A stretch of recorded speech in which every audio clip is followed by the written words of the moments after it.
for 25 grams of protein. Hey y'all, I just wanted to, thinking about the past year, the past 12 months, and I thought I would share a few of the little things I did added into my weight loss journey this year that I think helped me do better this year than say 2024. I think I only lost 4 or 5 pounds the whole year, which was like up and down, back and forth, you know. But for 2025, I did the things I'm going to talk to you about. I think it really helped, and I've lost anywhere, I think, between 15 and 20 pounds just in the last 12 months, which for a perimenopausal woman is pretty fantastic. So while we enjoy the beautiful day, the beautiful scenery, we'll share these few items. So for me, mind shifting how I thought about weight loss.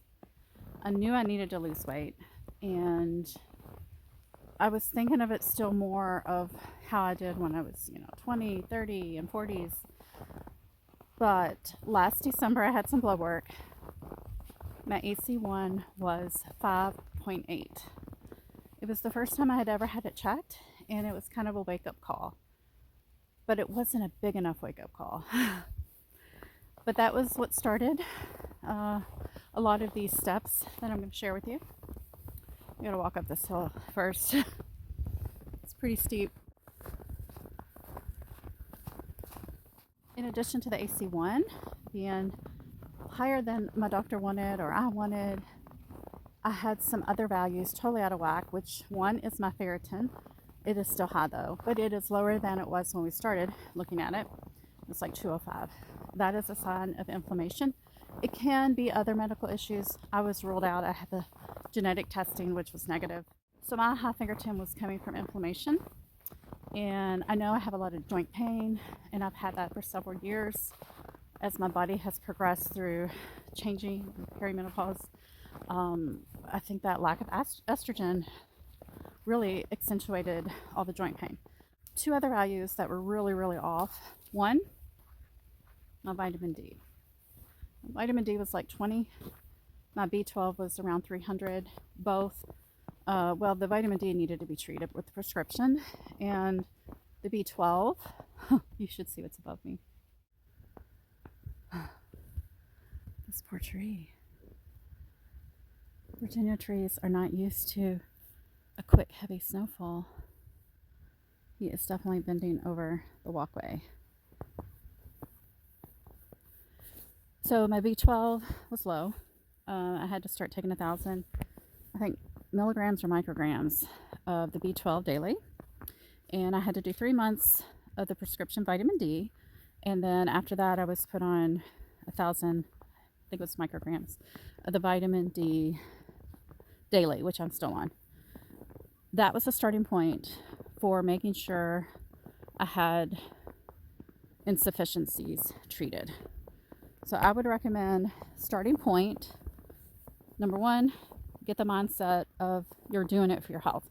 Number two, get some blood work done, see where you're starting at, and check for any insufficiencies that could be causing a lot of other issues. Number three, for me, not everyone will want to do this, but I had been suffering throughout, I'd say 10 plus months in 2024 with GI issues. That was triggered by had some sickness early in 2024, which led to like a double ear infection, sinus infections. I was on antibiotics for a couple weeks, and that led to these GI issues. I kept waiting and waiting for them to go away. No luck. So what I did to combat that, around the same time I got that December, January blood work back, I restarted my routine with sourdough. Now, I know not everyone is going to want to keep sourdough starter in their house, in their fridge, but once you get it going, it is super easy. I'm at the point now where I really did take care of all of my GI issues within the first month of having it 2 to 3 times a week. Now I just cook with it once a week, and things are good. It really was an immediate result for me. And I think all of that GI issue in 2024 may have led to some of my vitamin insufficiency and deficiencies. Yeah, we'll just leave it there. I don't want to get too graphic into the GI symptoms, but the sourdough really did help me. If you're not a fan, maybe you could look into other fermented foods, see if that could be an option. But gut health, however you do it, I think is really important when you're on a weight loss journey. So number 4 is going to sound really cliche. Sleep. I have had major sleep issues probably since 2021, and I have been working on that the last year and a half, especially the last 9 to 12 months. I have really focused on making that a priority, even if that means I'm letting things go that I normally would have taken care of, just so that I can make sure I'm getting sleep. It is very important, and I did not prioritize that for many, many years. Easy one though, sleep. So around March, mid-March, I had my blood work done again, and I thought that first AC one was just a fluke because it was the holidays, Thanksgiving, all that. Well, my AC one came back again at 5.8. And I'm like, what is going on? Really? What is going on? Because up until this point, between mid-December and mid-March, I thought, oh, I can have one soda a week and that'll be fine. And I cut back to that's it, one soda a week. If I had iced tea while we were out, it was always half cut or, a quarter cut. But my AC one came back. And I was like, trying to navigate these stairs, which is a little bit tricky. It's starting to get a little bit cold, a little bit icy. So I had to make a choice at that point. Whoa, and that leads me to my next point, which I've totally forgot what number we're on, but I'll put it here on the screen. Liquid sugar. I decided mid-March I'm giving up liquid sugar. So for me, personally, what that meant, I would only let myself have one soda a month. That's it. Just one soda a month because I love cherry Coke, but I only like it from Chick-fil-A. One cherry Coke a month. So that is what I decided to do. And I would no longer get half cut tea, quarter cut tea. I would start drinking unsweet tea. And I did. And I got used to it. And now that's all I drink. Unsweet tea.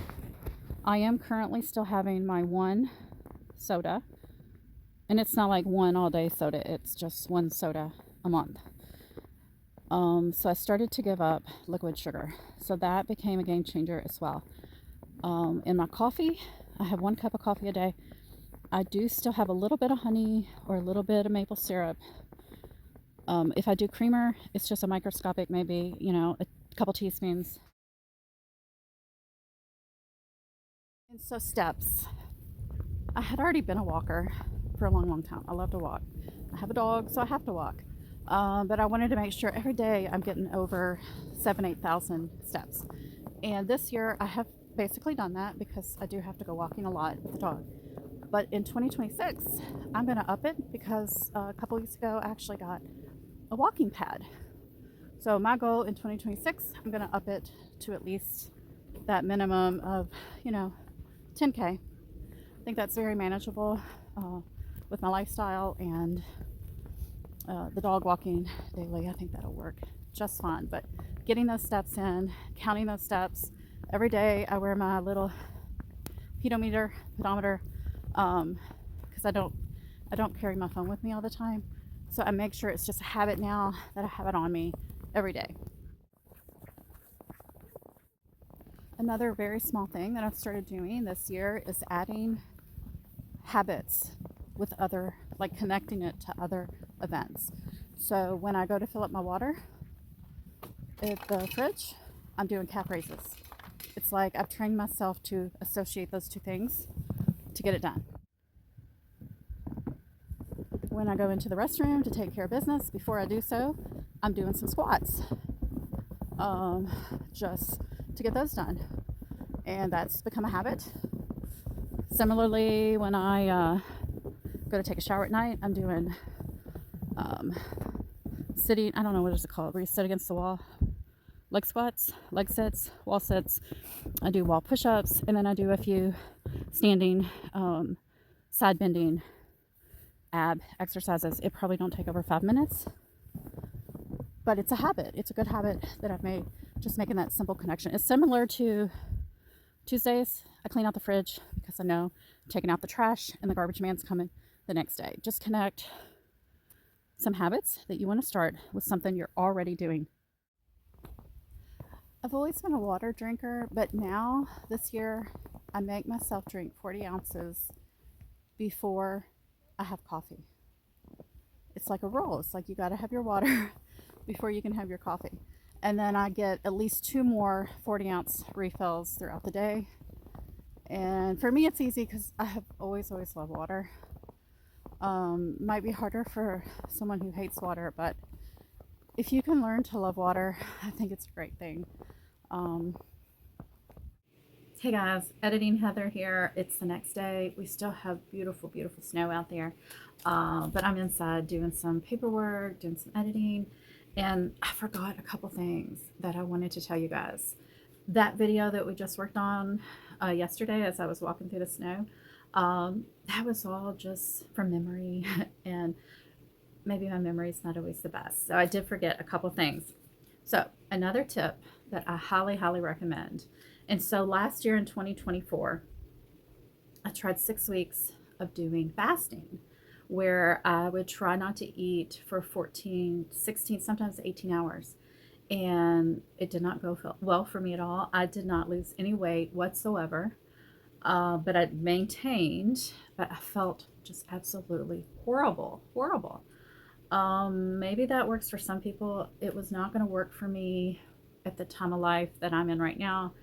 I think it was just making my body very stressed out, in addition to everything else that was going on, because I was dealing with a lot of perimenopausal bleeding issues and other issues, and my body was totally out of whack, hormones out of whack. So that was probably not a smart thing for me to do. But I did try it November, and 2 weeks into December of 2024, I let that go. After I talked to the doctor, had my round of blood work in December done, and I kind of got the impression from her that I needed to be more gentle with myself and maybe my expectations, and treat my body well. And I think starving it for that many hours, and I know it works great for some people, it just didn't work for me, and I think my body felt it. I mean, when I got around the 14-15 hour mark, I felt really funky in the head. I didn't even know if I should be driving. It just didn't work for me. But what I took away from that time period is that I do think it's good to have a break from food. I think it is good for your body, your GI system, to have nothing in it other than water. And so what I do now, and this is going to be the tip I'm adding, I don't even know what number, I'll put it here. Take a break from food. So for me, that means I don't eat after, say, 8:30 at the latest most nights, and then I don't eat again until somewhere between 8:30, 9:30 the next day. And that really does work for me. It seems I sleep better, I feel better, and I do see the science behind that, because in the Odo days, I'd be making my husband's lunches, 11, 1, 2 in the morning before I'd go to bed, and I would make me a mini little lunch meat and cheese sandwich, a piece of bread, a couple pieces of meat, and cheese. And I think that was very confusing to the body, to be putting food into it at that time and having to digest. So for me, this is working. A 12-hour plus break, 12 to 13 hours. That's what I'm doing. I'm giving my body a break. Now, are there nights? I would say I've been doing this for at least 12 months now. There have been just a handful of nights over the last year where my stomach is growling, like I'm really hungry, and I know I will not be able to sleep unless I eat. So I have just one banana, a big glass of water, and my body is happy, and I can sleep, and there's no ill effects the next day or anything like that. So that was another tip. That's a free thing you can do. And I tried to make all the tips in this video free, like things you can just do without equipment, just do, just by trying. And so that's going to lead us to, well, yes, no. So I was going to talk about calorie recording. So I am using the Weight Watchers app. I do not do it the way they suggest. I use it mostly for tracking my macros. Like I'm really focused on fiber, protein, and added sugar. And so I joined again. I've joined several times since 2020, and this would be a separate video, and I will do that someday if you guys want. And then maybe once or twice after that, I kind of fiddled around with it. Didn't have any luck except for back in 2020. I did lose 13 pounds, and then things got crazy, and I didn't renew the membership. But in March, when I had that second round of blood work, remember, and my AC1 was still 5.8, I decided I really need to kind of keep track. And I've done calorie counting for decades and decades. Like I remember 20 years ago, I was using the Calorie King book. No, most people didn't have smartphones back then. You didn't look stuff up all day long. So I had a book I would carry around with me and a notepad and pencil. And I did calorie counting that way, and it worked. And then I had my fourth baby, and another story. But so for that time period, it can work. Just pen and paper and looking up the calories. And most people have smartphones now, so you can look up calories all day long. You don't have to join or pay for membership. There are plenty of also free apps and calorie counting, like I think like MyFitnessPal. I think it's still free. I've used that before years ago too. But I have been keeping track of my calories since mid-March, and that does help. I will say I'm not doing calorie deficit on Weight Watchers. About 2 months ago, I was kind of plateaued, and so I switched. It might have been 3 months ago. It was the end of September, beginning of October. I switched to maintenance on their little program, because that's one of the negative things I think with Weight Watchers I have noticed is sometimes their points that they give you, once you calculate and process everything, it doesn't match up to calories. And I didn't think I was getting enough calories, and I couldn't meet my protein and fiber goals. So I upped it and changed it to maintenance, and then I started losing weight. Like out of that 15 to 20 pounds I've lost this year, I would say 6 of it, 8 of it, 6, 7 of it came from when I switched to maintenance. So now I'm somewhere between 15 and 1700 calories a day, trying to meet that fiber and protein goal. And that's going to lead to our final point when I get done talking here. Yeah, that's you'll see. Okay, but I also wanted to share real quick. So, did my AC1 come down from March? I just had my blood work done November 11th. Yeah, it was November the 11th. So let's say mid-March to mid-November, it came down 0.1. It went to 5.7. But my fasting glucose went down. And I'll put some images up here as I'm talking. Other things improved as well. So that ferritin that we talked about earlier when I was walking outside yesterday, that came down slightly. And honestly, I think maybe if I just go donate blood during the holidays, I can get that down. Maybe I just need to donate blood. But I do also have osteoarthritis, and that could be to blame for the inflammation part of your ferritin being high. So I improved my B12. I improved my vitamin D with supplementation. Those levels are fairly okay. The vitamin D could be better, but I am still taking the daily supplement. Now, one thing that improved dramatically, and the doctor was really happy about this, is my cholesterol improved in different areas, which I thought was great. And I do full fat dairy. I eat meats. I cook with real butter. Cholesterol's great now. It was kind of like borderline, like let's keep an eye on this. But now it's like 169, I think. I think that's pretty good. Okay, so some blood work improved, and I think when I go back in March to get some blood work, I'm going to hopefully have my AC1 down to 5.5. That would be a great goal. Fingers crossed. And did I say that my fasting glucose went down? I don't know. Did I? I think I did. Okay. I noticed the last year or so, especially, during the summer, when my family was home, all of my kids, home from college, a teenager, my husband was home all summer. He had had a major surgery, And so he was off all summer. So everyone was home. My daughter was baking like every other day. I decided to take a break from that calorie counting with Weight Watchers. And I did gain 3 to 4 pounds just by not watching and writing down my calories. So I really do recommend that as a tip. If you can keep track, you'll be surprised. Like if you just go to Chick-fil-A and get a milkshake, that's like 80 something grams of sugar and probably like 700 calories. But you just don't realize until you keep track, write things down.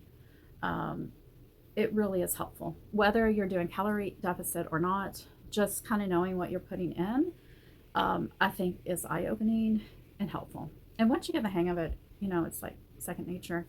But back to what I was talking about. The summer, also, I noticed my blood pressure was creeping up.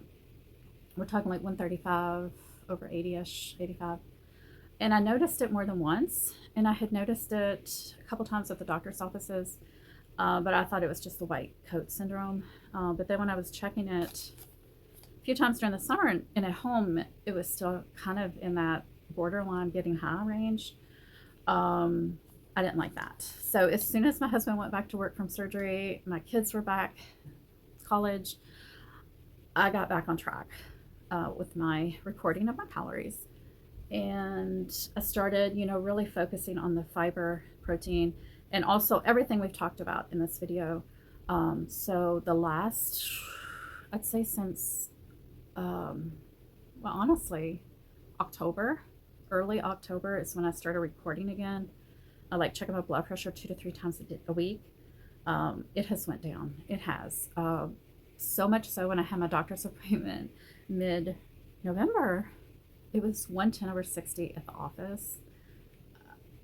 I've never had a blood pressure that low in years at a doctor's office. Now, way, way, way back in time, I used to kind of run low, but it was great. And so all of my readings the last 2.5 months have been great. They run more in the lower range. And well, here's today's. I'll put it right here. So for me, that is a major health reward for making some changes. Some changes are easier than others, right? But it's worth it. Your health is so, so worth it. So let's jump back into the video. I think I'm done with everything I wanted to say. To the very last point, which I've already hinted at it several times. Let's see what that is. That has helped me a lot in the last, I'd say 3+ months, 3-4 months. The last great tip, I think this is the best tip really, that I would say has helped me. I would think it would help everyone. I aim for over 100, or I try to get around 100 or greater grams of protein a day. And I also try to get 25 or greater grams of fiber a day. You make better health choices. You make better food choices when you go by those 2 rules, because you're constantly thinking, what can I eat that has fiber? What can I eat that has protein? And I always start my day with those 2 things, because I'm not a breakfast eater, so I don't care really what I'm eating. So I go ahead and I try to preload the day, fiber, protein. And I'm usually pretty stuffed and full most of the day. If you're a perimenopausal woman like I am, I have a video I'm going to work on this week that specifically addresses some of the unique issues that I've dealt with in the last several years, and specifically last year and this year. So be on the lookout for that. And I hope you're having a great week. I hope you find some useful tips. Now, this is all that's worked for me, helped me. I still have a journey ahead of me with my weight loss, but I'm so happy and proud that this year alone, I was able to chunk out, a good 16 to 20 pounds. So I feel really happy about that, and hope you'll come back, and I'll see you soon. Bye.